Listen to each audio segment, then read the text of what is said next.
Hi, Stephen Lovely here for cordcutting.com. Today, I want to take a closer look at this device. This is the Roku Streaming Stick Plus. It's got a little bit of a confusing name. We'll talk about what the Plus is there for in a moment. But it also has a lot going for it. It's one of the most popular devices in Roku's lineup, and it's certainly one of the most critically acclaimed. Why? Well, that's a good question. After all, it's going to look pretty similar to all the other Roku devices once we turn it on and look at the screen. The difference is what it can do, how fast it performs, and other little things that make your life a little better when you have a Roku Streaming Stick Plus. First, let's take this thing out of the box, see what's included, and then we'll test it out a little bit, put it through its paces, and we'll see what we think of it. Alright, let's take a look inside this box and see what the Roku Streaming Stick Plus has to offer. First off, we have the stick itself. We have the quick start guide. And then we have everything else, including the remote, batteries for the remote, a wall wart, and 2 cords. So that's everything in the box. Let's take a look at what all of this means. First, I want to talk about this. This is really small. And you can see that it's barely larger than the plug that it goes into. This is an HDMI port here.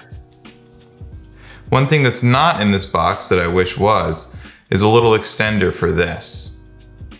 Because if you have a TV that has this plug in a weird spot, you might run into problems with the fact that this isn't very flexible. There are 2 cords here, but neither one is that.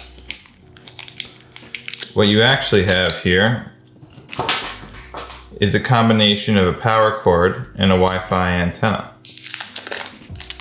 The interesting thing about this design is that this is the power cord that goes from here to the wall, but it actually connects to this, which extends it long enough to reach either the wall, or actually you could plug this into your TV itself. These 2 connect like this, or like this. And this right here is actually the Wi-Fi antenna. And the reason they do it this way is that when this plugs into your TV, this hangs a little further away from your TV, and that can improve the Wi-Fi signal. This, of course, is what goes into the wall, but like I said, you could also plug this into your TV itself, which could be very convenient because then it turns on whenever your TV does. And then there's the remote. This is a point anywhere remote. So the signal comes out of here, but you shouldn't have any trouble in terms of it reaching here. There's the battery for the remote, 2 batteries. And of course the remote has those shortcut buttons, the larger play button that Roku introduced a generation or 2 ago, and the familiar directional buttons and OK button. Quick start guide is pretty straightforward, but it's a nice little help to get you set up. And I'll set this up right now. We'll take a look at how it performs.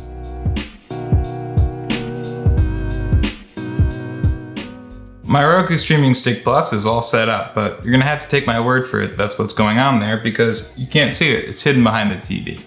Luckily, it's still really responsive because we have this point anywhere remote, which means that we don't really have to face the thing to use it. Though as you can see, it's not completely perfect. I can pretty much maneuver around even when I'm pointing it in the exact opposite direction, which you're probably unlikely to be doing when you're using it anyway. The other thing about this remote that's great is it has a voice search function. So I can search something like Superman, and it will pull up all the movies and TV shows that Superman is in. We'll see there's even a Superman zone, Batman and Superman zone, which Roku has curated to help us find similar things like Wonder Woman. I can select individual shows and movies, and when I get to the movie, this is something I like, Roku will give me options to rent it that aren't only backed by Roku. It's not like Roku just wants our money. It will show you different options including Google Play, Apple TV, and Prime Video. That's not the only thing I want to show you about this interface, so let's hurry up and dive in. Up close, the Roku Streaming Sticks interface looks a lot like every other Roku device's interface. You'll still get your big screen here, your main screen of channels. That's what Roku calls their apps. It's where you can add Netflix, Prime Video, or anything else your heart desires, and you can sync those apps across multiple devices just by logging into your Roku account. On the sidebar here, we have some other options, including a few special apps that Roku wants to elevate, these movie and TV rental options, along with our ability to add new channels, special offers, and advanced settings. Taking a look here, we can see that this loads pretty quickly. The Roku Streaming Stick Plus uses Wi-Fi only connection, but it's pretty good Wi-Fi antenna, and I mentioned earlier how it's able to stay away from the TV with that extra little bit of cable. That helps reduce interference, which makes the signal clearer and makes this device faster. Plus, the brain of the device, the chip, is really fast, and it's worth the money, to say the least. For this kind of device, you'd really expect to pay back in the day around $100, but prices have come down quite a bit, and this is now performing very much on par with Roku's Roku Ultra, which is still around $100. Let's find something to watch. You'll see the loading times are there, but they're not super long, and they'll be on the Roku Express. I don't find them to be really brutal on any of these devices, but generally I would say the pricier the device, the faster the connection. The other thing about the Roku Ultra, as opposed to this Roku Streaming Stick Plus, is that you have the ability to use a wired connection. And that's always going to be faster because your Wi-Fi is always going to be a little slower than wires, for the simple fact that wires are faster than air for signals to travel on.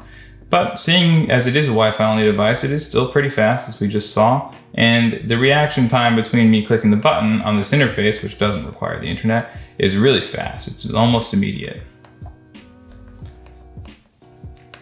The app selection on Roku devices is really good, and it's another reason I tend to recommend them. They did have a brief problem with HBO Max, but they have since corrected that, which is great news.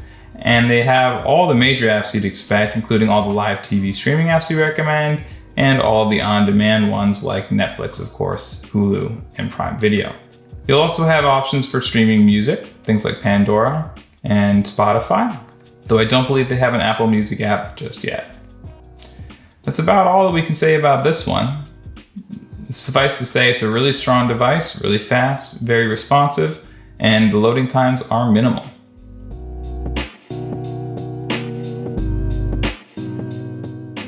No doubt about it.